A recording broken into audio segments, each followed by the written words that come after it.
welcome, guys, to another episode of the Big Brothers of Destruction podcast. So we're here today to do a AEW Dynamite review. Great show, I have to say. There's some good moments and some bad moments, but we're gonna talk about it because it's the Masaku. And it's your boy Swag Switcher, and I'm gonna let you take lead on this one. I was able to watch, and I also, thanks to their great advertising, found out that since they stream it on Max, I actually have Max by way of the girlfriend. Therefore, I was actually able, I not just was able, but from this point forward, can just watch AEW like a normal human being. It's funny you say that because we have Matt here and he's been watching. Anytime we've watched something AEW, he's always pulled up on Max, and I was like, oh well, probably watching it at home, but I originally would watch it on a specific website. Not gonna say no names because we're not trying to mess it up. But I would generally always be able to watch it on there and then kind of pick up from where I'm left off. But yeah, man, let's get right into this show. The show is really great, some solid stuff, some really good matches, some decent promos. But we're gonna definitely start off with the first thing of the night, which honestly to me was the match of the night, and it was Mark Davis, Speedball Mike Bailey, Orange Cassidy, and Ricochet in a fatal four-way match to determine who was going to go against Kenny Omega at Dynasty for the Continental title.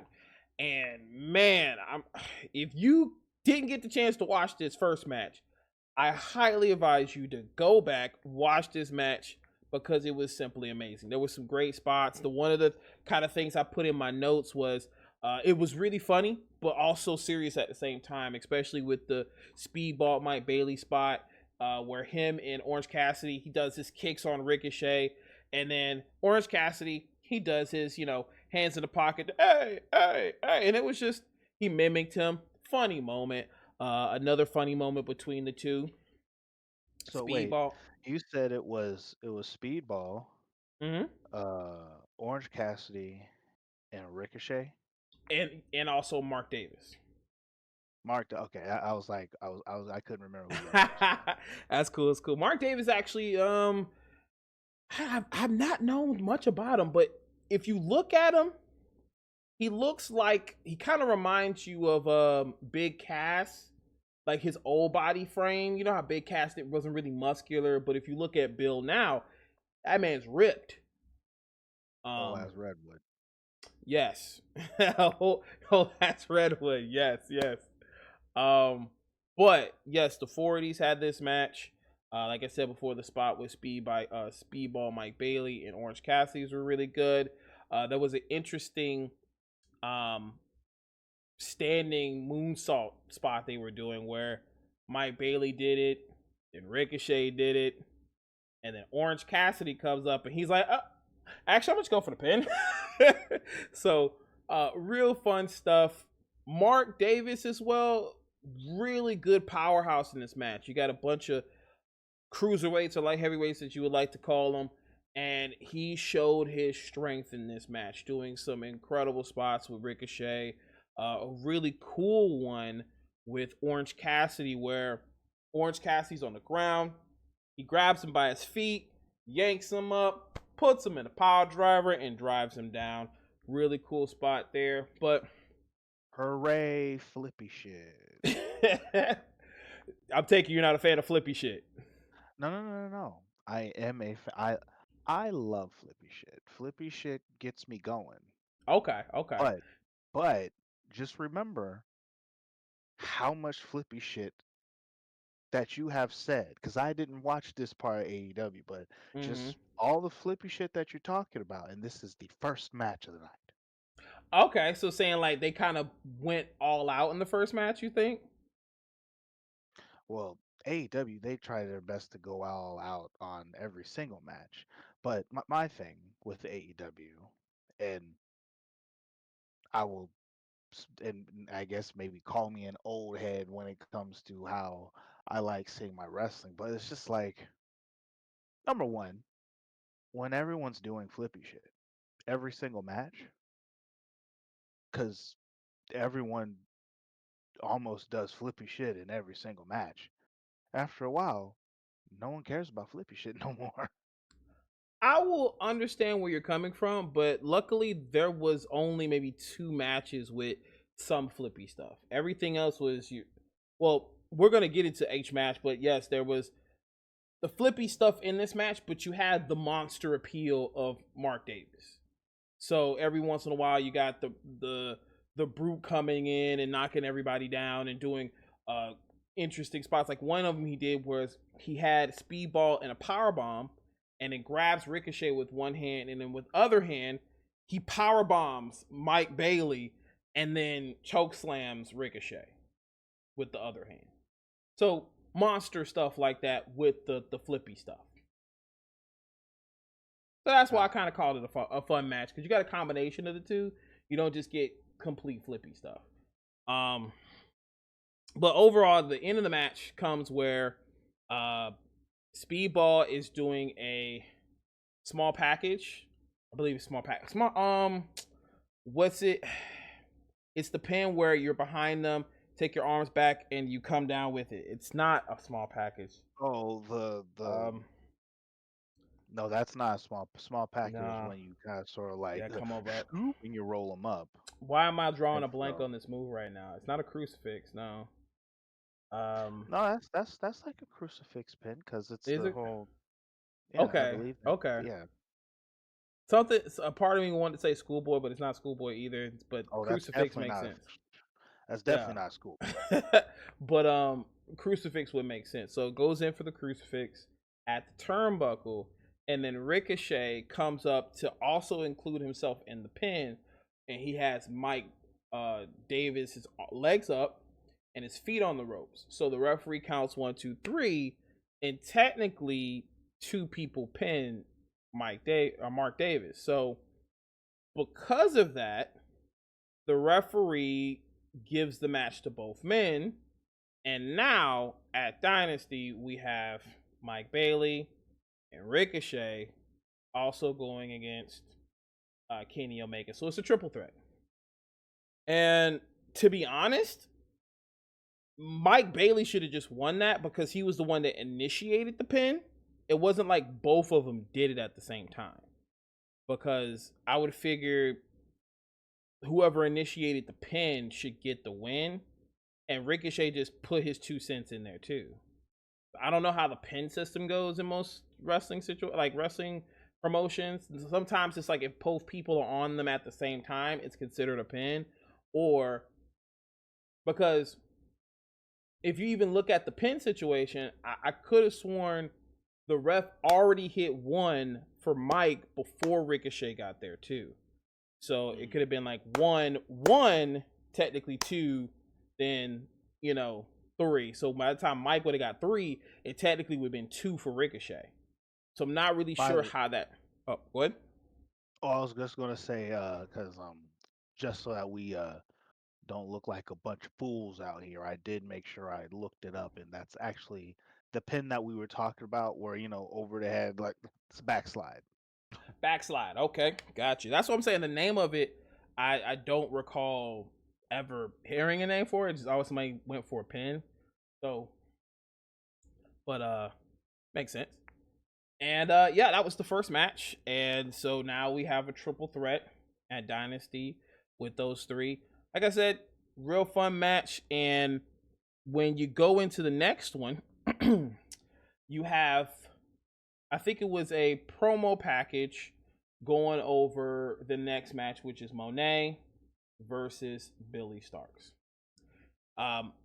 Monet, I have to say, I don't know if you've been watching many of her matches as once she's come back. I don't know if you've been a fan of any of her matches. I mean, no, I have not. I have been watching her matches, and listen, man, I can't get down with Mercedes Moné. I mean, she's not Sasha Banks no more. I mean, did you prefer her as Sasha Banks compared to Monet? Yes, I definitely preferred her as Sasha Banks as opposed of this because it's The goofy dance, yes. I don't like the dance either. That's you sure you're not? You doing a lot now. You seem like you really like it. no. This that's liking it. All You right. gotta also do the thing she does at the end. No, no. I listen. It's for me when it comes to Mercedes, Miss Monet. To me, now it's kind of sort of it's kind of mellowed out a little bit more, as if like she's now kind of sort of figuring out who she is a little bit, but like it still feels like it's so forced. You know Mm-hmm. what I'm saying? It's like it's like someone who is trying way too hard for their gimmick type thing. And so cuz like as far cuz there is a difference between the Monet and the boss character that she used to be. I guess you could say there is a difference between the CEO and the boss. The boss was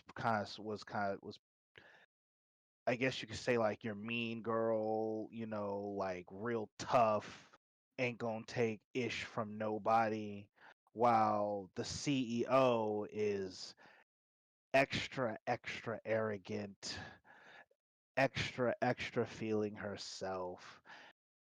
And maybe it's supposed to be this on purpose, but Lord knows it's fake. Like, You said uh, fake. yes, and not so much fake as in like she's faking what she's doing, more so like she's this particular her character is so prosthetic, I guess you could say, Mm-hmm. almost like Mm-hmm. and but it's like I don't know if it's so prosthetic because it's supposed to be, or if it's just the fact that like she's still trying to figure out this character type thing. Regardless of how it is, I'm not a big fan. I'm not feeling it. And it's because it feels so forced. You are not alone. Also, her theme song sucks. Let's just throw that out there Yes. too. Oh my Let's god, just man. The like CEO. Like as a we're not. fan. Oh, go ahead. No, I was just gonna say let's not act like we enjoy. Oh fuck no. There absolutely that the theme is trash. I'm sorry. It is ass. I cannot stand it. Again, as a regular attendee of CEO Orlando, the fighting game tournament. To me, when it first happened, I was like, and knowing Alex Jabali, he don't play a fight. So I was like, so when is he getting ready to sue? Um, is he getting ready to do something about that? Because he has the same chant at his freaking event. So I'm like, I'm ready to see homie do something about that, but I don't think he's ever did. But he's also got Well, connections with AEW because of Kenny Omega. yeah, there's. I was about to say he's got Kenny Omega is on their side, but then like I honestly think because also Sasha's CEO is a different CEO than what the gaming thing is. And It so is, but the now chant, it's the the, same letters, and I guess you could kind of sort of say it's the same chant, but like I feel as if there's some leeway in that particular department.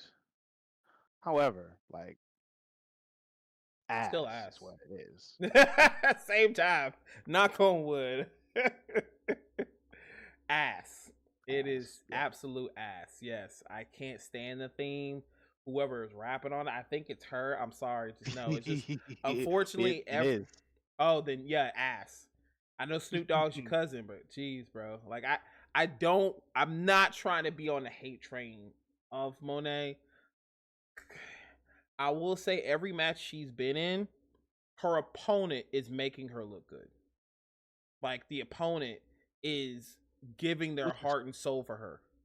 which is absolutely crazy because it like or maybe I've had rose colored glasses on this whole time, but like I could have swore like Sasha could do something in the ring.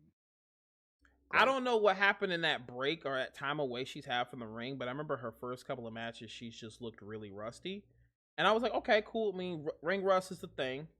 She'll find that flow. But a part of me kind of feels like with her character now, I don't know if this is her person or her character. She really dials it in a lot. And it kind of feels like when she goes in the ring, it's like she did no prep or training. You know, like she hasn't hit the gym. She's just like, oh, Tony's gonna let me win, and I'm just gonna dial it in. And that's what I feel. so, I from what I hear, the way that things kind of go on on AEW. Now I could be wrong. This is me stating without research, like or thorough research. Yes. But like I do believe it is said that, like when it comes to like when you put your matches together, because WWE, they have agents. So there's someone who will walk up to you, is like, all right, so y'all two are fighting each other. Here's what's going on in the match. You guys are going to shine here. You're going to, do this right here. And then there's going to be the comeback and after the comeback and then the heat and all this other stuff, they'll explain it. They explain everything. Mm-hmm. Like there's an agent that's like, all right, this is the script. This is what you do. Go out there and kill it, kind of thing. And AEW apparently does not do that. It's, So that's actually stopped. So oh, Tony Storm has now taken more executive charge to how matches were. Because at one point he was very prominent on like, hey, you do what you want with your character, blah blah blah.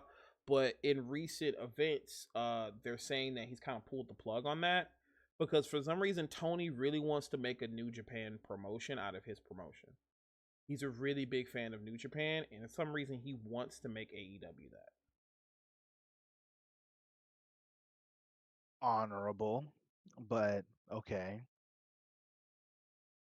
okay. And so, which, all right, that's understandable. Cause, It's kind of all clicking to you now.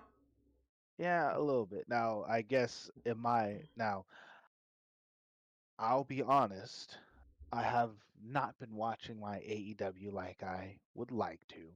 I will now since it's streaming on Max, and I have that. So AEW can get watched as well as Collision and even maybe Rampage too. But Rampage, I don't think it's a thing anymore. I don't think is it. oh, excuse me. It might not be a thing anymore because originally it was made for Punk, and Well, when I Punk thought it left, still came out on Fridays. I could be wrong. let me check. I haven't been keeping up with Rampage.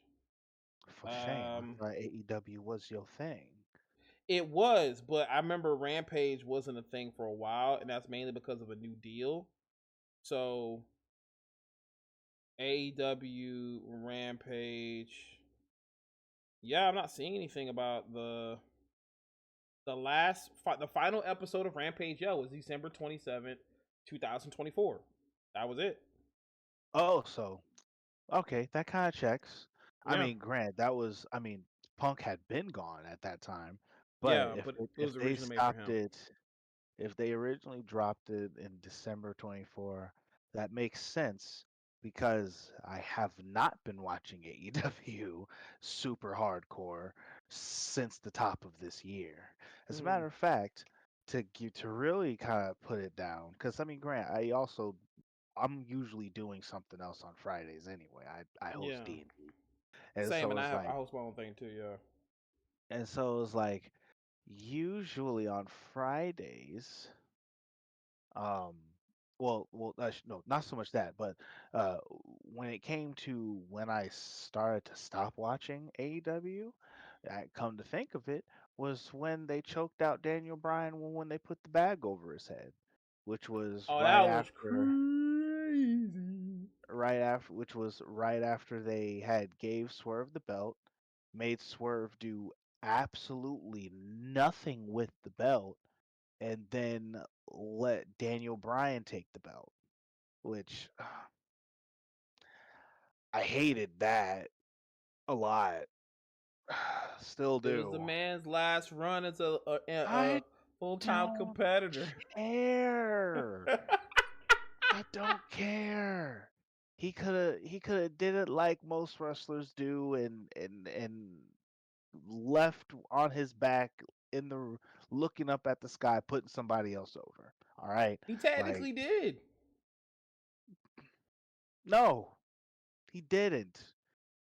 That his win did nothing for Swerve What? No, at no, no, all. no. I'm talking about when he lost the title.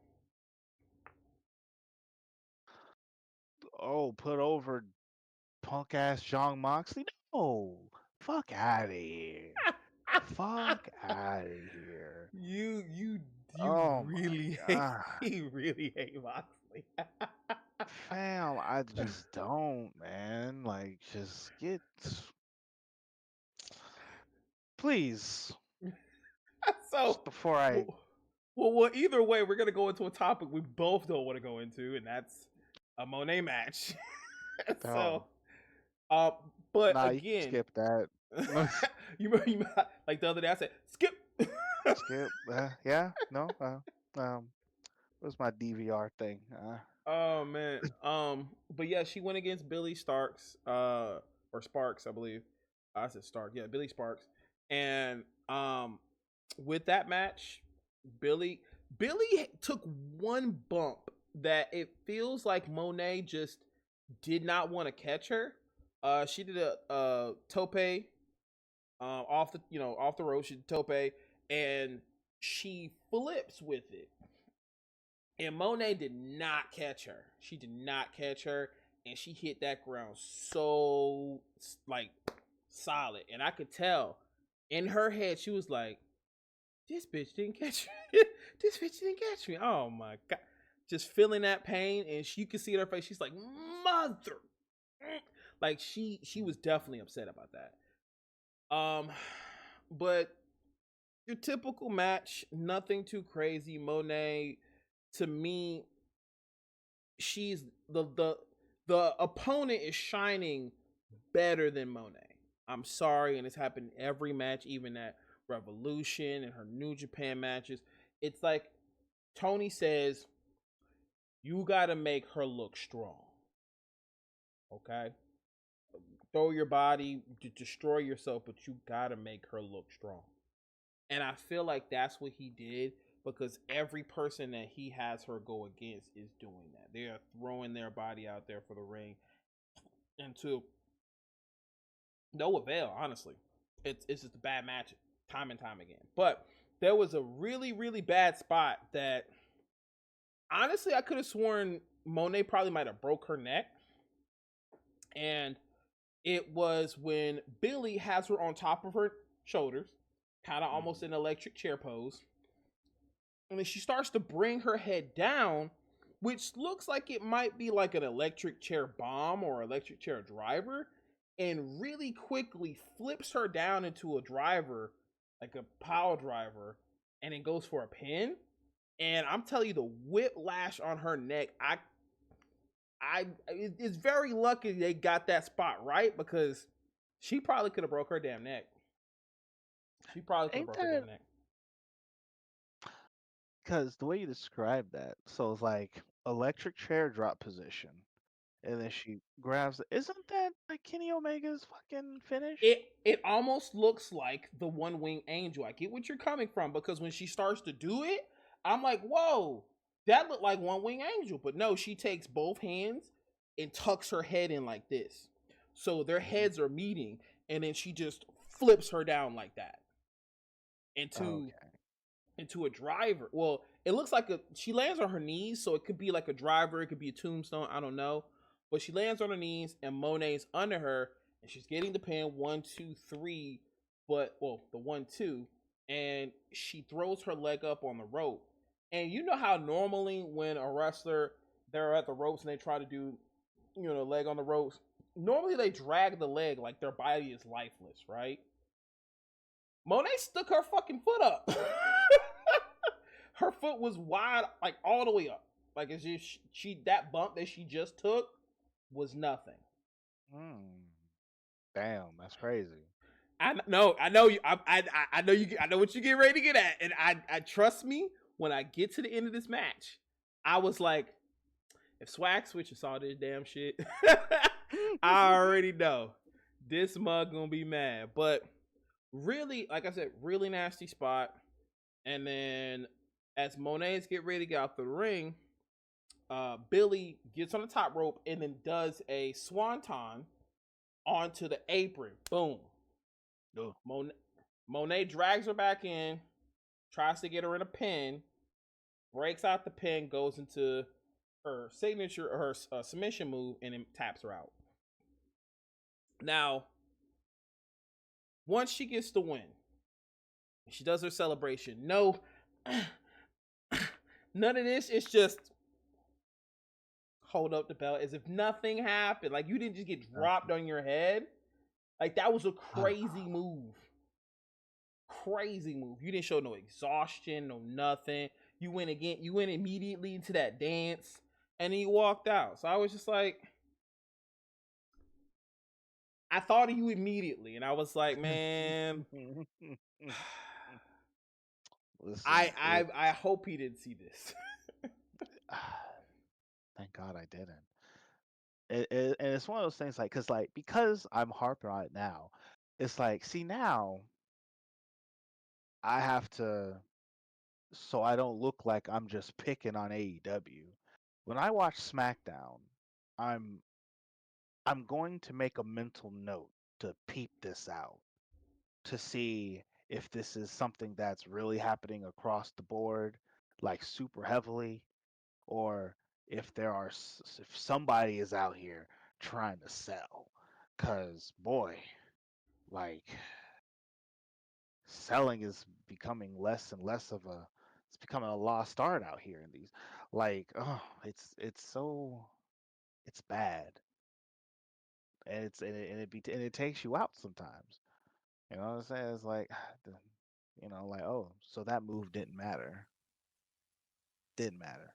Unless your wrestling character has a reason to just be able to Undertaker set up, or has a built-in Sting situation, or if you're the man whose name we shall not speak, brother, um, and you start, getting all riled up.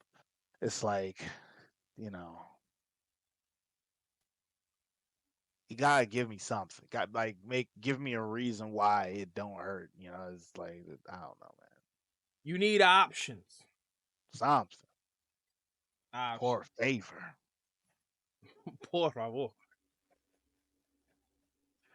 Well, not many options from that match. Honestly, it wasn't a full-on stinker, but like I said before, Billy did their thing, and I've been hearing some people saying well, one of my friends, Matt, he kind of informs me about stuff, but I'm hearing that Billy's trying to go to NXT, or either she was from NXT.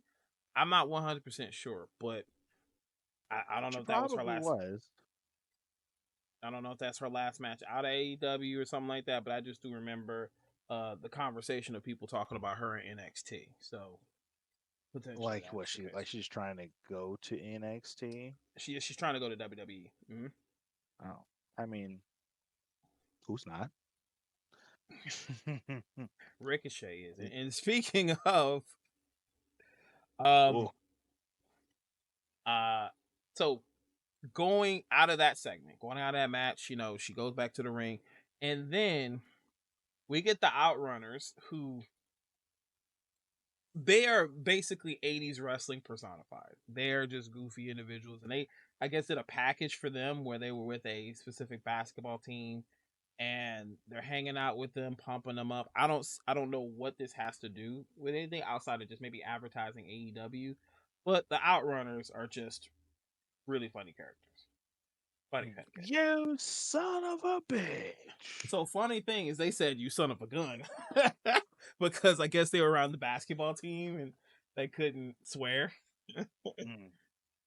But Now, only because of what I heard in AEW, Maybe that has something to do with the pay-per-view that's coming up because I think I heard JR in one of the matches refer to like some basketball shootout or something. Yeah, it's like slam dunk collision, so it's gonna be like There you Saturday and go. Sunday. Yeah, it's Oh, involving that. okay. Yeah, I was thoroughly confused. I'm like, where's this basketball reference coming from? The slam dunk collision. Like, all And right. that actually is where it came from. It goes into the segment of after the Outrunners little segment, it goes right into promoting Slam Dunk Collision, which technically would be what you would have to tune in on Saturday, um, outside of Friday Night SmackDown if you did. That's if you want to tune into Collision. I know it's kind of a joint effort. I'm gonna try. I'm gonna try and Okay. I'm gonna try and watch it. I'm gonna at least try to watch it because I know as of right now we were just it's Raw, SmackDown, and then Dynamite Yeah. and But if you whatnot. don't want to do, update or review on it, completely fine. Um, Maybe might bring it up in the regular podcast. Honestly, it is funny that because it's like between the two shows, I more oftentimes feel like I enjoy Collision so much more than hmm. Dynamite, and it's weird. Is there a reason Like why?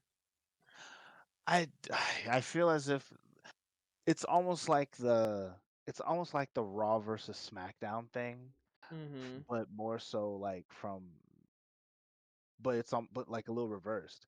Like I feel as I like the storytelling that happens on Collision, and I think I enjoy the matches or the people who they have on Collision more than I usually do on Dynamite. Hmm. Like there was a point in time where they kind of had certain people would show up on Dynamite and certain people on Collision, and I prefer the people who are on Collision more than the people who are on Dynamite.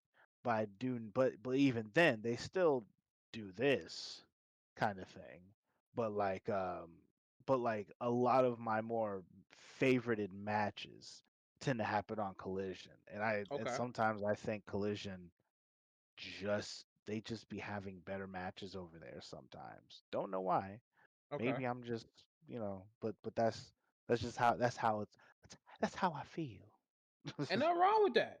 Ain't nothing wrong with that. Everybody has their preferences. I mean, we are again WWE loyals.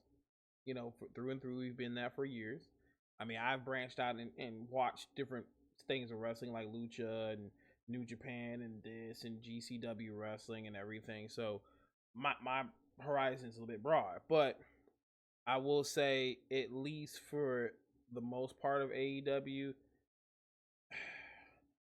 you know how when they say Raw and SmackDown are the B show, so obviously excuse me, Raw is the A show, SmackDown is the B show.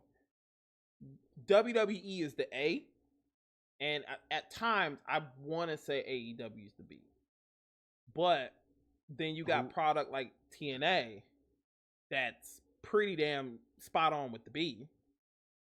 You know what I'm saying? So it's just like you want to say technically, in a major sense, AEW production wise is the B show. AEW should be the B show. It should be, yes. They just be on their bullshit sometimes. No, they just be on their bullshit.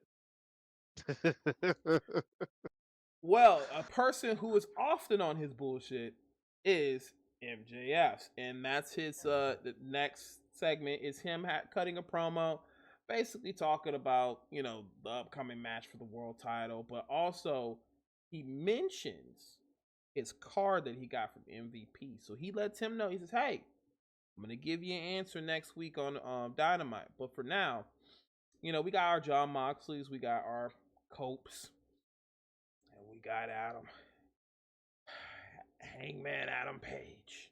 And he said that with some spark in his system, you know what I'm saying? But he was just kind of saying that, hey, at some point, I'm gonna be world champion again, and it's just simple program of that. I do look forward to seeing what is gonna happen with his offer for the Hurt business, listen, the Hurt Syndicate, because I've been seeing Man, memes of him being Owen Hart in the Nation of Domination. Fam, you took the words out my mouth before I could say it. Because I was just about to say, oh snap, we hurt people. The hurt business got their Owen.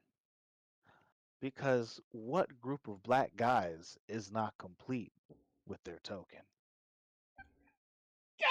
Like, you gotta have Oh, you have oh, it's necessary. oh Don't my God.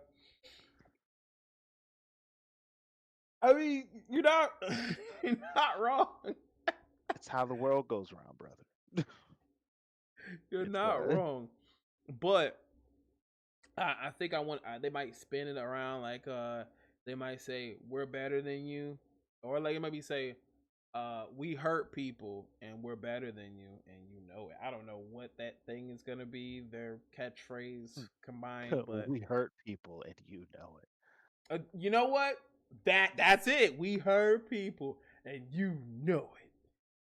I think that could be the intro to the theme song too. If they combine themes or whatever, that'd be the yeah, like how the Jarrah show did, and all them other ones. Well, it's the big show. Break the walls down. Oh, you're talking about the better one. I'm sorry. Oh.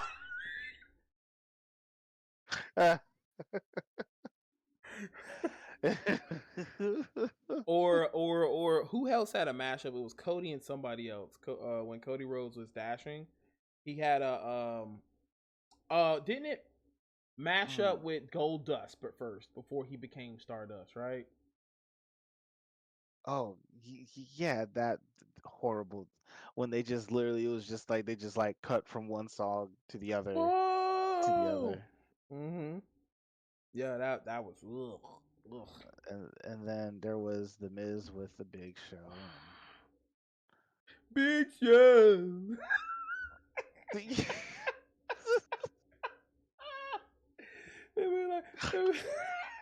It's time to say, and it's time to play. Come in if you're down on your knees, start playing to Big Show. It's just random out of nowhere. Oh wow. Nah. Fam, we don't forget. we remember y'all did that. I think often we used to do that every once in a while, just random Big Show. Yes, 100%. That was definitely us. We definitely did that. We just be sitting there, just talk about something. I'll be like, "Hey, LJ, can you pass me a drink?" Big Show. No reason. It's just the same thing with the long way, the long. The long way. The long way. Peanut butter and jelly, the long way. You know, there's so many of those things. Like I said before, even the first episode, those are moments in wrestling that we enjoy, and that's what we enjoy about wrestling. It's just crazy shit like that. But speaking of crazy shit, you got Moxley versus Edge. I'm not calling that motherfucker Cope. I'm sorry. Not calling. I'll call him Cope for the one time. But in AEW, that's who he is. Again, as a WWE loyalist, that man is Edge. AEW can't pay for that name. They can't afford it. Apparently, they can afford the Final Countdown. I think they could probably afford that. Apparently, them paying for Daniel Bryan to use Final Countdown. Excuse me. It was a very expensive price, very very expensive price, and it was so expensive that I remember there was an Anarchy and Arena match where when he came out the ring, the song played, like fully played, and then I watched that. And then it resets, and then the EVP says, "Yo, turn it off. It's too expensive." Yeah. Listen, I don't fuck with the Young Bucks, but that was funny. Like it's like he just grabs us like, hey, turn that off. It's too expensive. And then the crowd, oh. Hell no, yeah, it's a very expensive price. Very very. I don't know the exact dollar number, but it was to the point where they only pulled it out at pay-per-views. That's it. And he wanted it his full theme song again, but they were like this much, and they were like, "Ooh, you they get it once in a probably while." they probably was like, "Hey, yo, listen, if you gonna pay for it, you can do whatever you want, buddy." Pretty much. But yeah, Moxley versus Cope. And it starts off Moxley walking to the arena backstage, and then Cope comes out of nowhere and starts beating them up. Beating them up so much that they run into the production truck. From the production truck, they go out to the audience, and then from the audience, they get into the ring, and this is when the fun begins. So it's at this point where I started watching. Because when I started watching, they were still fighting outside the ring a little bit. And that was when I was all like, oh, this guy. And so they're fighting outside the ring, and then they get in the ring. And at this particular point, Mox has the upper hand. And so that's when I that's when I finally started tuning in. this man really doesn't like Mox. But I will say this much. I was kind of in and out the match at first. I'm packing up for my trip at the same time, so I'm kind of washing in and out. And I just want to take a moment and just go over the crazy spot of this match. Cope brings out Barbie. No, that's not Barbie. That would be what was. Do you remember what Abyss named his weapon of choice? Because it was the one with the nails. I know who you're talking about. I believe Abyss's weapon, that's Janice. Basically, it was Janice. But but I think wow, jeez. What? Yes, sir. You said that. You said Kofi, how that that? with your whole chest. Hold on now. With your whole chest. I am here like this. No, but I don't I don't think the one that he has is named Barbie. Although now I'm curious to know because he did give it a name. I'm gonna say it's Janice because for any wrestling fan who maybe not watching it and don't know what the weapon is, it is very similar to Janice if you watched OTNA. The only thing is Janice has nails on both sides. This one only had nails on one side. And so the spot I wanted to talk about was the fact that Moxley took a suplex on basically a board of nails. And when he takes the suplex, at first you're thinking, man, that's not real nails. That's probably not going to really sink into him and everything.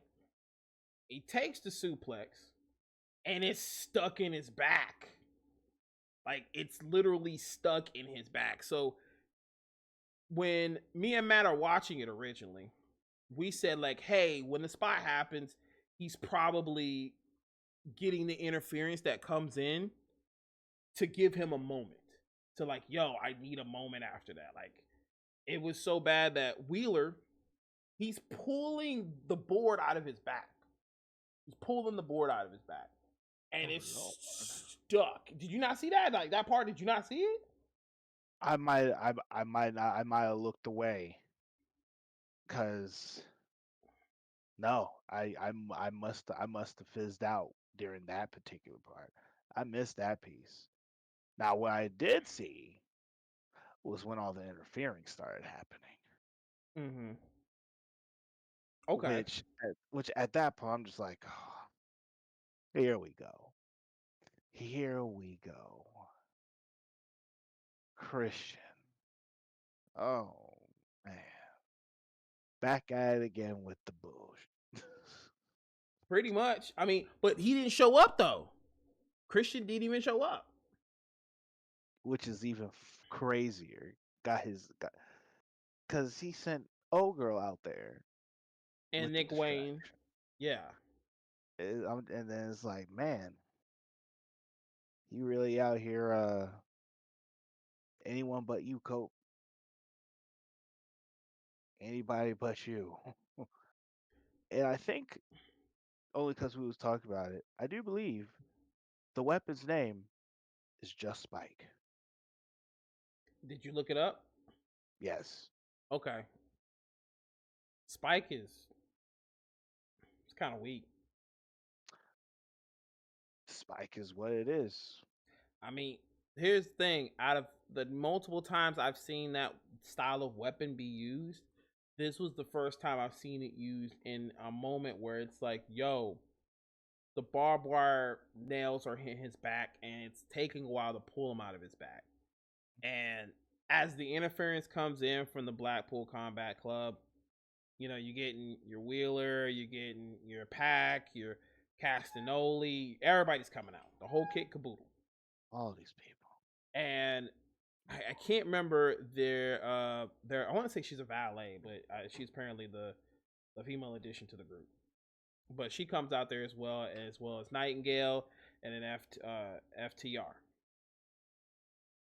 Now the match concludes with obviously Moxley winning, but he wins from his bully choke maneuver.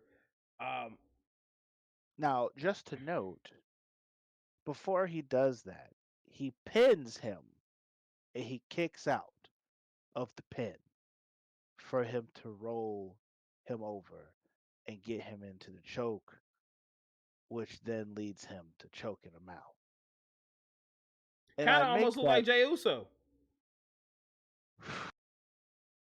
wow. Wow, we really letting them have it, huh? Bro, have you not been seeing those comments? Like the post I Fam, I have them been posting them. They are ripping him a new one and it's so sad. for that performance. This that terrible crossbody spear, whatever it was he was trying. Man, listen, I'm out here like, boy, boy, y'all really making me give a fuck about this match against Gunther, y'all. Man, And I was really caring about it. We're gonna talk about that another time, but I wanted to put that out there because he went to sleep just like him, though. but my deal was with that, and I'm just like, if we was just gonna put him to sleep, what? Because it's one of those days where once again finishes don't matter anymore. He drops Edge, goes for a pin. One, two, Edge kicks out, and now though he does just then immediately goes into that choke, which is where Edge just stops moving. But I'm out here, I'm just like, why did we pin him to begin with? I don't If you think were he did the Death Rider though. And he didn't do the Death Rider. He just kind of did a move and then went for a pin, but it wasn't a Death Rider because Death Rider is his signature. That's the double arm DDT. okay, I thought he did do that. Mm-mm. Didn't do that in the match. What did he do? I can't remember the exact slam, but it was kind of no, it was the interference that got him. Was Nick Wayne and them had did the cutter and everything, and then he came Okay. in and stole the pin, and he broke out the pin. So he was like, "I bump it, choke." Okay. All right. But you do Then got to give it then to Cope though. He sold that damn choke though. yeah, because back in WWE, that's what you did. You would sell. You would make a move make sense and actually matter. Unlike the other man that's in the room, our I mean, AEW champion. I mean, you got a point, but weird point in the match. Uh, at the end of it, somehow there looks like there's an issue with FTR now. Um, Yeah, I'm interested to see where this is about to go and why it's going there. Like why now maybe he's just upset and tired of losing or I don't know. But that part was like, oh, all right. Listen, I was waiting for him to actually attack him. I was about to say, like, if he, like, if, because the way it was kind of look, I was like, oh wait, is FTR about to go heel on these motherfuckers? It didn't, but I got a little on my seat for a moment. But instead, there's just a little disagreement. He gets out of the ring after pushing him and everything. They're all in his element. He's like, "Whoa, whoa, bro, what?" He's pissed off. I'm like, "Okay, all right, all right. Let's see what happens. See what happens." Yeah, I believe it's Cause look, Dash, right? It was Dash. yes, who he's the hothead of the group always. He's also the mouthpiece of the group. So, So, yep, Dash takes off with it with a dash, and takes off with a dash, wow. and then basically that's the end of the segment. Really, like I said before, interesting segment. I mean, I don't know where it's gonna go with that. Are they gonna break up FTR? Are they just, is there gonna be a disconnect with him and Colt now? Not too sure where the direction is for that. They can't break up after you. That's ludicrous speech. That's that's that is crazy work at its finest. Look, look, look. Fuck the It's revival. wow, wow. That's how I I think feel. listen, the funny part was like when you did that, like the camera like readjusted itself just Oh, because like it literally like it like refocused. It's like it refocused and it didn't change or do anything. It just went out of focus and went right back in focus. And then, and then you said fuck the revival. I was like, fuck the revival. You gotta say it with your whole chest. You gotta take the deep bass voice. Fuck the revival. oh, Oh but I man. like the revival. Like freaking, I really liked it in WWE. Say Like, yeah. say yeah, we go hard all day, All all day, all night. night. Crowd surfing people who be ready to fight. I say yeah, yeah, yeah. that is that is a theme that we know, but I am never repeating that in like broad daylight. I'm sorry. Why?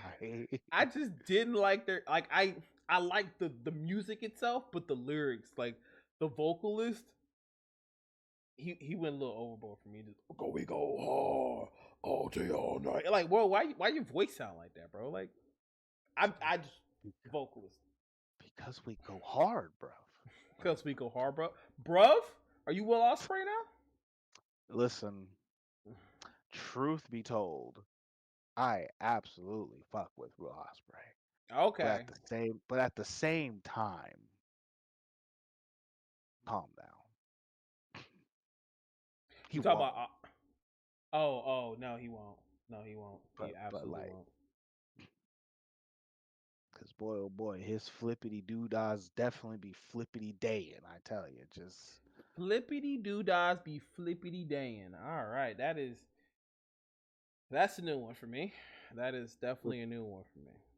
which because I was watching at this point, this does indeed segue right into his match with AR Fox. That is my boy from S- Lucha. So you know AR Fox. Yes, sir. Okay, because I'm not familiar with him.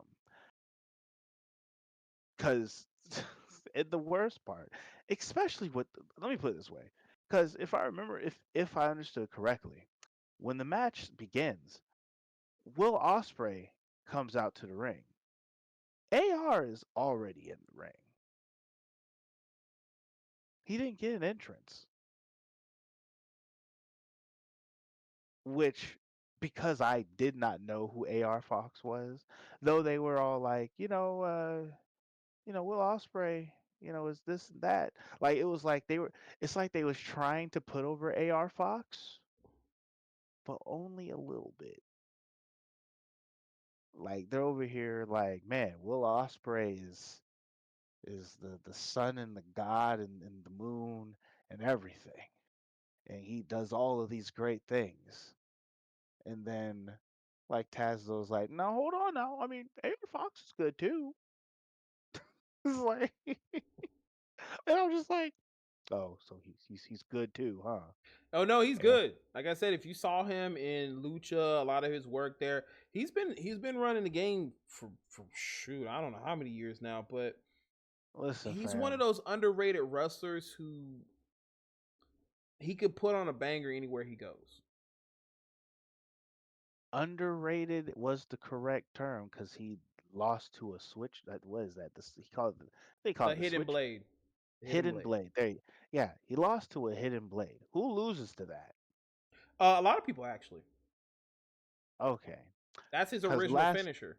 the last couple of times I've watched, if you're a real threat, like if which is a crazy thing for me to compare it to. But I'm like, if this hidden blade is like a Kamehameha wave, then if you're actually worth his time, he will go Super Saiyan and hit you with a whole ass spirit bomb in the form of uh what Tiger is it, Driver 93. the Tiger Driver 93. And so but it's just one of those things where from my point of view, because I did not know the tenure of AR Fox was just a flippy drive was A just flippy guy. no, not a flippy guy, a flippy jobber. That's all he Mm. was for me in that match because he did the thing where it was all like he did the thing like to me, Will Ospreay 1000% Goku'd his ass. Will Ospreay went out there and he fought him, and then he was like, "All right, we're gonna we're gonna do a little flippy stuff here. Oh, so you know how to flip too? Okay, okay." And then halfway through the match, Will Ospreay is like, "Oh, you know what? You are pretty strong. I guess I shouldn't hold back anymore." And then Will Ospreay'd and won like it was nothing, by the way. Will Ospreay Will Ospreay didn't even look like he was sweating at the end. He's giving his good old Will Ospreay smile and he's fine. Like nothing like that match was nothing to him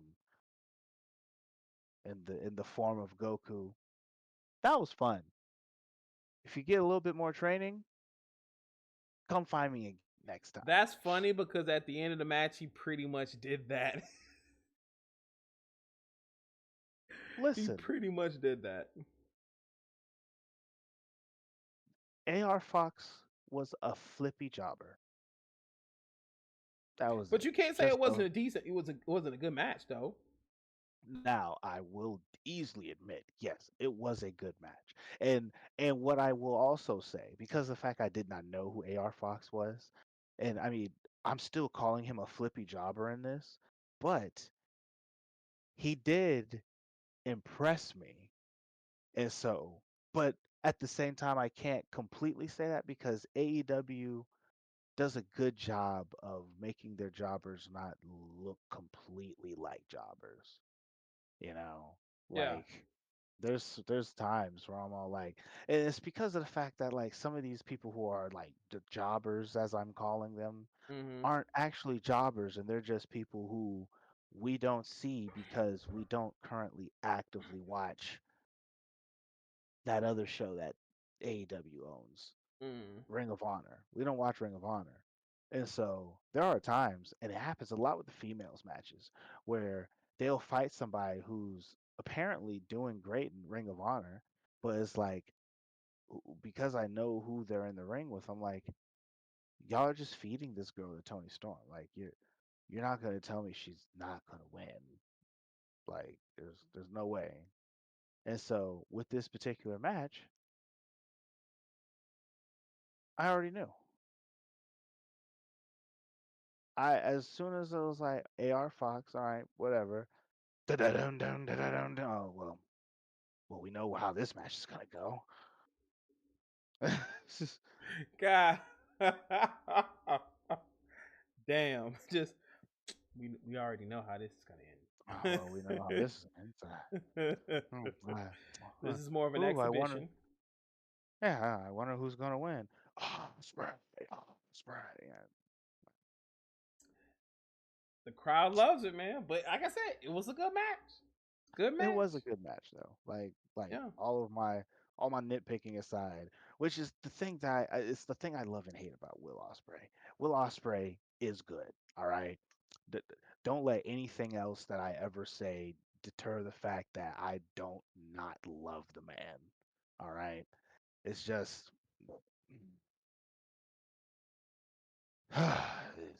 it's just always a lot.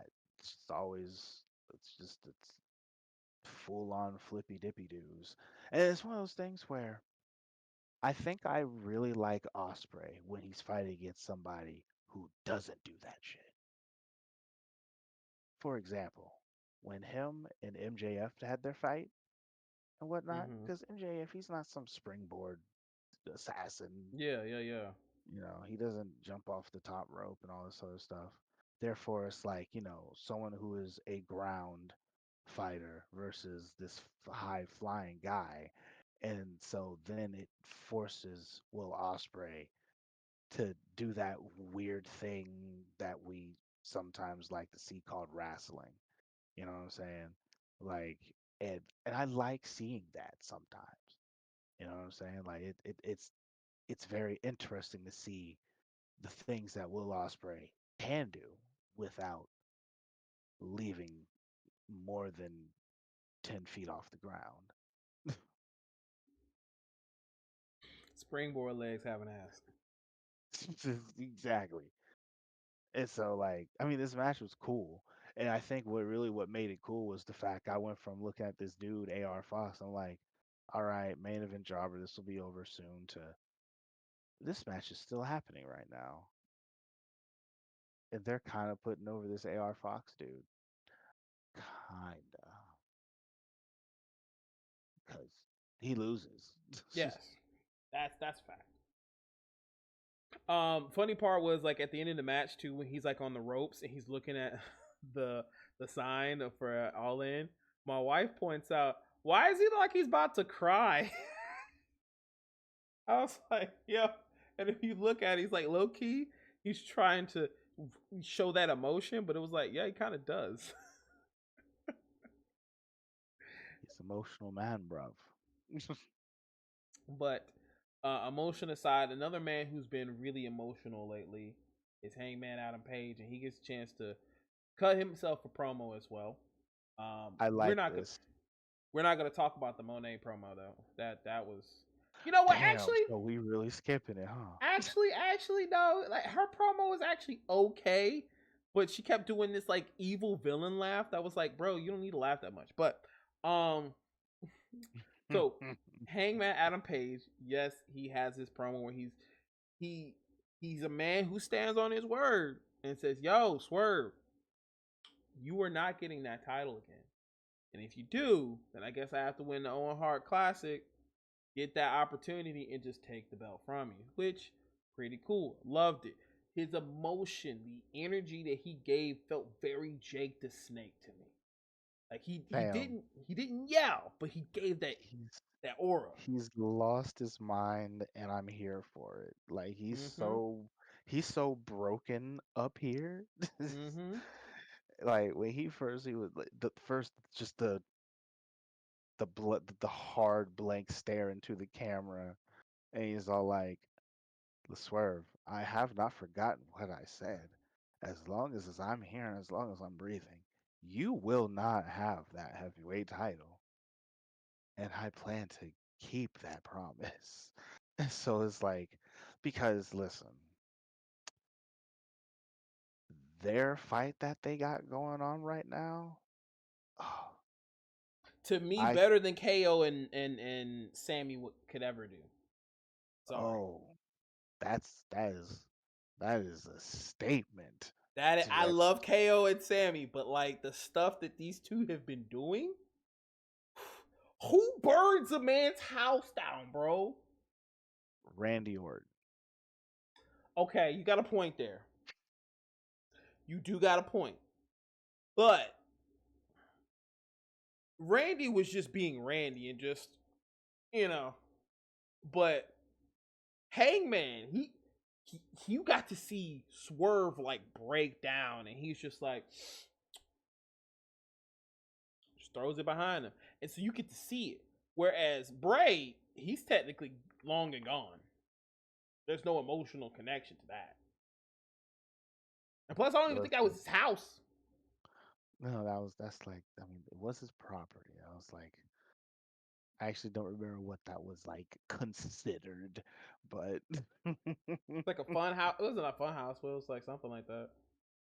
that was a shed. Like, Dumbass match, but it was fun though. but no, like what you say about Hangman though is it's valid, and I just love where he's at. And so I think he was saying the fact that he's entering in the Owen Hart thing. Mm-hmm. And he's like he's gonna he's taking some time out of his busy schedule of Swerve, and he's gonna do something for himself by winning this Owen Hart competition. So I'm like, okay, all right, I see what we doing. But A but crazy statement, by the way. that's what I And said. taking out of his schedule of screwing Swerve. That's crazy. It took. I was like, oh, we just go act like he didn't say that. All right, bet. All right, oh, crazy. Boy, But ain't, continue. ain't no sentence safe out here, I swear. But he's but yeah, no, I think what I liked about that was just the fact that he's like, nah, the beef is still real. Mm. And he made sure that it was remembered that, oh hey, by the way, I know what I said, and I haven't forgotten. So I'm sure you haven't either. He'll get his in due time. But real quick, let me do this. And like I said before, Hangman's promo, great. And then Monet's, it was going good until she just kept laughing like a super villain, like every 2 seconds. It's like, bro, like dial it back. You're doing good as a pro. Like you could cut promos. You could cut promos. Like that one thing you can do is cut a promo.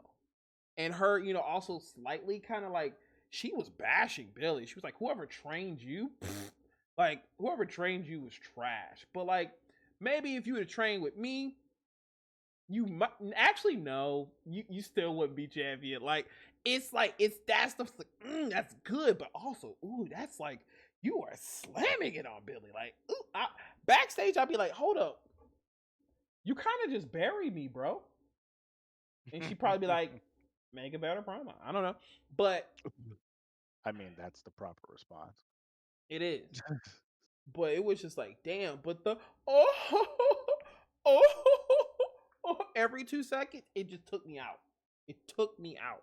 Like if she did it one time, okay, but like almost after every sentence, no. Listen, there's certain points where I'm like, where I look at the things with her, and I have to like question and think about. I'm like, do I just not like Mercedes right now, or is her heel character working? That's a good question. That is a good question. Her heel If character does make me despise her though. yes, and so there are certain things about her, because I mean, I already said my spill earlier about her, but at the same time there are times where I'm just like, do I hate her, or is the gimmick working, and I'm just being worked right now? Because I'll admit, maybe I am getting worked. Maybe I am. However, at the same time, when I see and I listen to other people talk about it, definitely sounds like it's a shoot to me. But it feels like everybody is on the same page of not liking what she's doing, and there's some people that saying she has a great run currently. You're always going to get a mixed bag, you know. And it could be fanboys, it could be whatever the case may be, but you could get this from both of us. I'm not a fan. nah, they're Not a fan. because at the end of the day, they're literally taking and shoving it down my throat.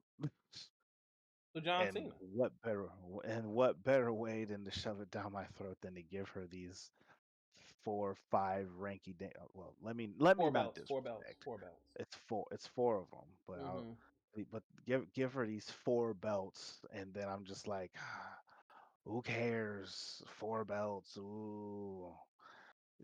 They're just handing these belts out to everybody just for funsies. I'm just uh, so that last match.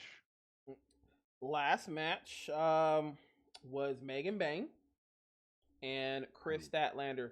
And I don't know what's up with what Chris Statlander's character is now, because she used to be like this whole alien gimmick, like the UFO and things. But I used to really like that.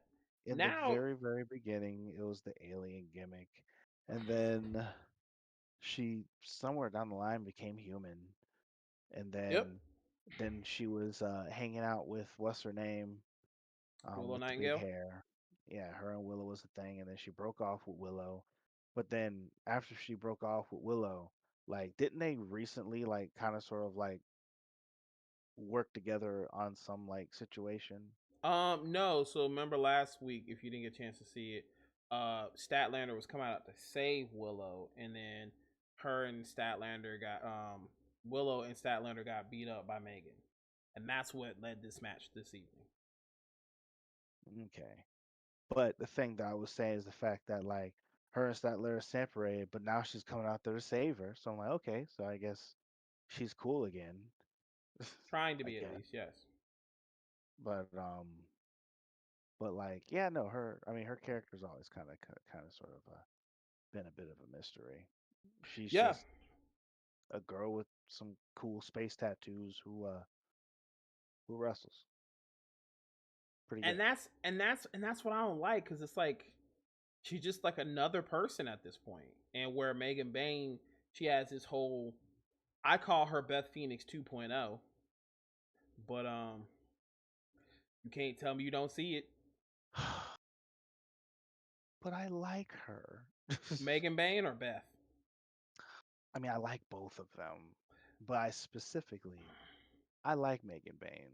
Like I like her too. I'm not saying she's bad. I'm just, you can't tell me you don't look at her and not see Beth Phoenix. the only reason why I didn't see Beth Phoenix is because I wasn't looking for it. The whole the goddess thing, that was totally Beth Phoenix. So it was just like that screamed in my head. Yeah, I guess so. I guess so. I mean, it is a thing, but like, cause I first saw her. My first time seeing her was on Collision 2 weeks ago. It was like her and some skinny chick versus Statlander.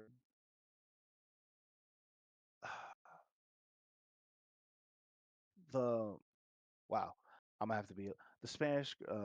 Wow, her name is You really mean leaving Thunder me. Rosa? There you go, Thunder Rosa. Yeah, I that like was the that. match they were showing on the package, which was what led to that match too. Was on Collision. Thunder Rosa took her signature move, and then Chris pulled her out, but Chris also got hit with something too. And the other person, I can't remember who it was as well, because it showed them in there.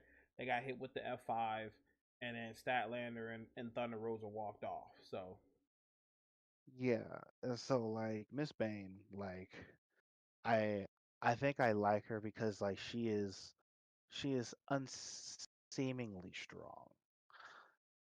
Like she compared to like most girls that do big power moves and stuff like that. she's like physically, she doesn't look like she doesn't have like all of like the muscle definition Yeah. type thing. She is a bigger girl and whatnot, but like she doesn't have like all like that muscle definition. But god damn is she tan. Yo, Like, I was saying that. I was like, man, like she is way either it was a spray or she's getting it legit. But like I'm hoping, oh god, like just don't gotta keep that be, going. Don't keep that going, man, gotta because you're gonna end up looking like rubber at a leather at one point. We don't want that. You are a beautiful fam, woman. Beautiful woman. she's putting on the spray, she's putting on the lotion. Like, ain't no way she out here getting this superb god cooked tan like that. Ain't with no, no. But again, She's spraying. she's doing her thing in the ring though. Excellent match. Excellent match between the two. Um, were there any highlights for you in the match outside of Tony Storm being outside the ring? And that's obviously a highlight itself. Oh boy. I mean, as far as the match would go, like for the second half of the show, and also now hearing what happened in the first half, which is one of the things that I'm like, I feel like sometimes the pacing for AEW is so weird because Yeah, it's like something like this. There's certain parts of what happened that I feel as if like, okay, sure, main event, but like the main event with the way things went down should have been everything that happened with Edge in that terms of in terms of like importance and like the big wow factor. Because with this, yes, it was a good match and the girls did their thing and whatnot, but it's like outside of who and what happens after the match, you know, it was just like all right, it was a good match. It was fun. Guys did great. Y'all look like champions out there. As opposed of all this stuff with the Death Riders and the uncertainty with FDR and all this other stuff. And it's like that that would have been more that would have been a real cliffhanger to just leave off with and not having us being like, oh man, what's gonna happen next week in that regards or on Collision, as opposed of what we ended up getting. mm-hmm. So it's like, great match, but timeless Tony Storm.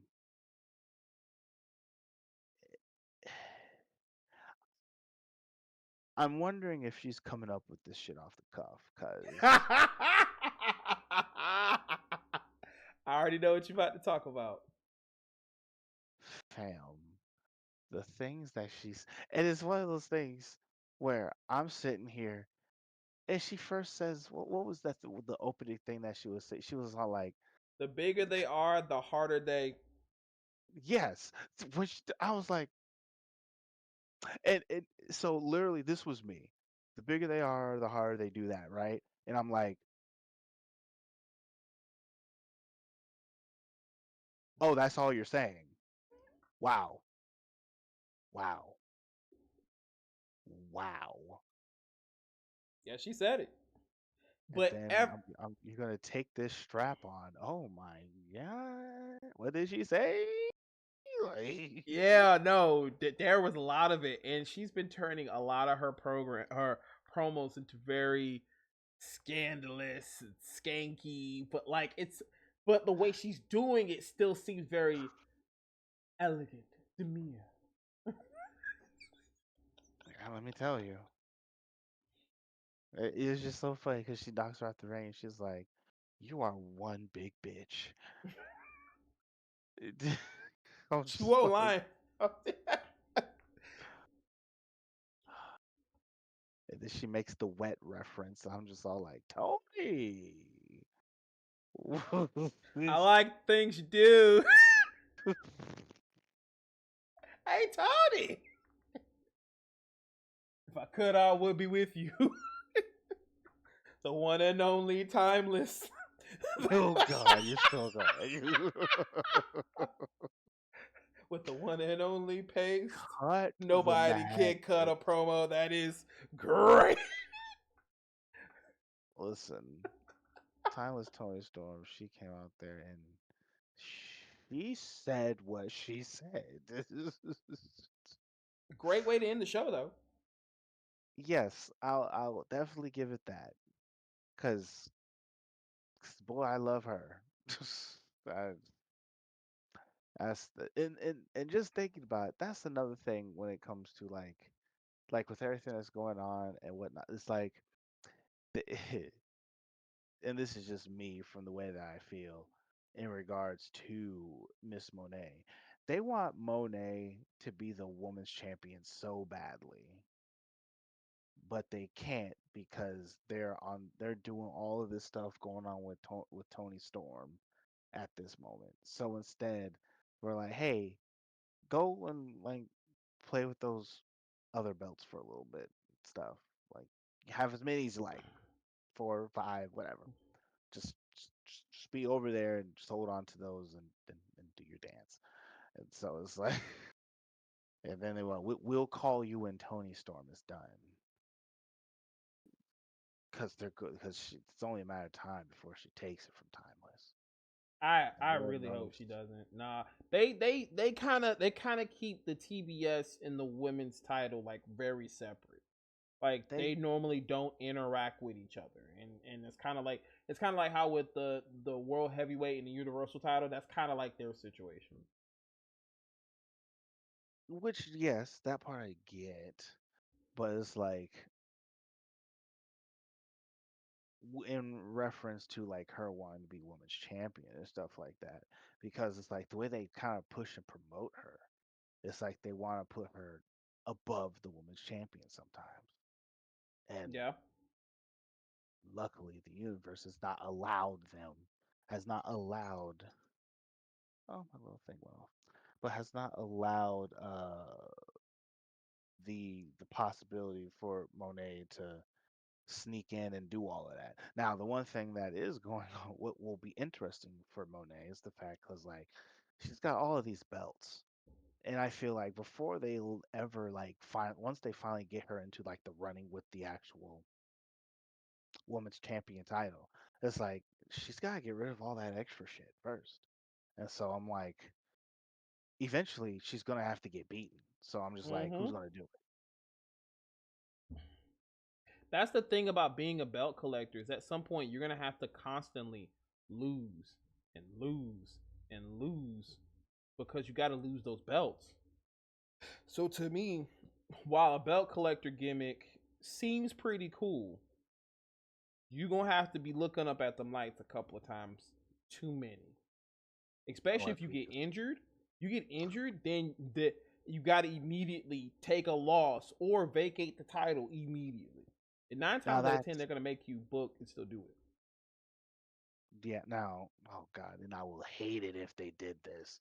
But if they do some stupid thing where Mercedes, she's all like, okay, huh, I don't want to play with these titles anymore.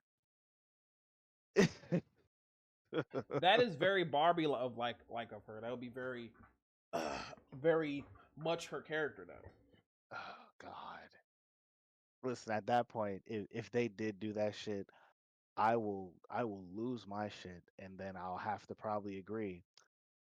I'm getting worked. I just fucking hate her character. That's just what it is, I guess, apparently, cause God, ah,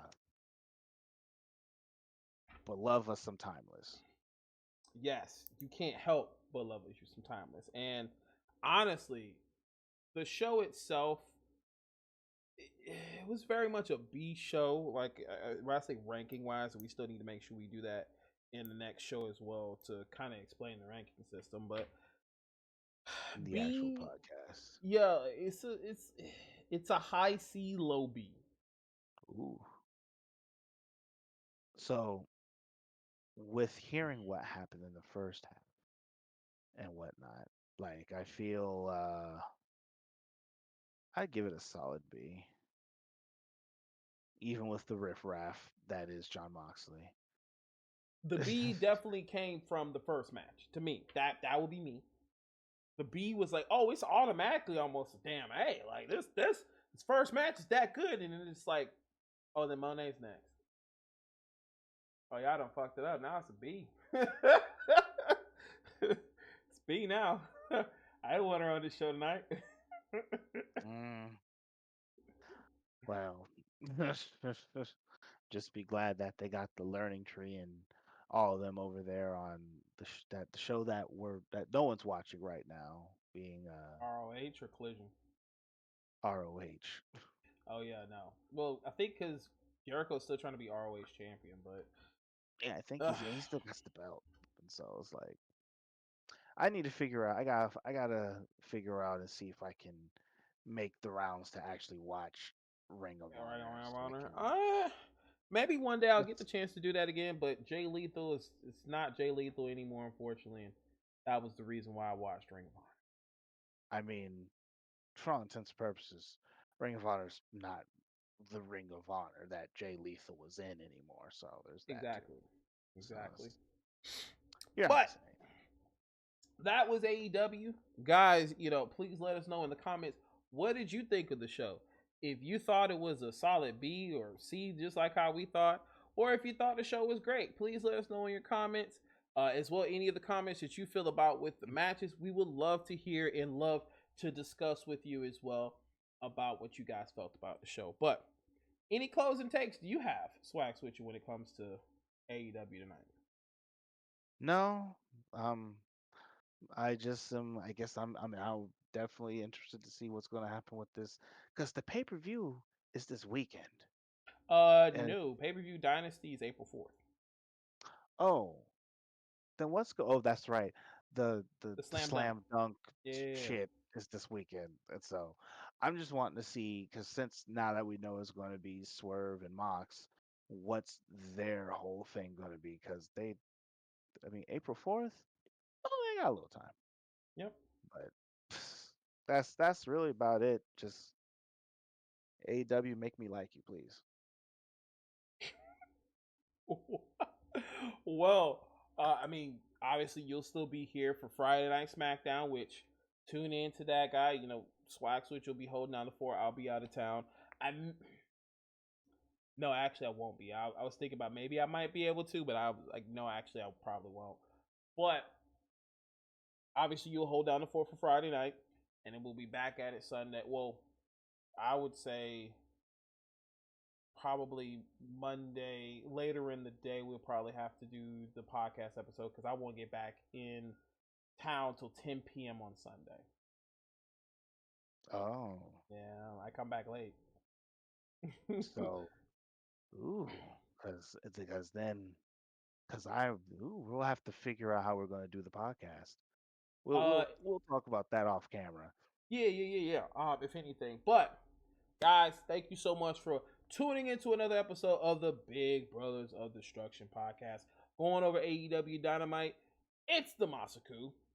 And it's your boy, Swag Switcher. And good night. Have a go.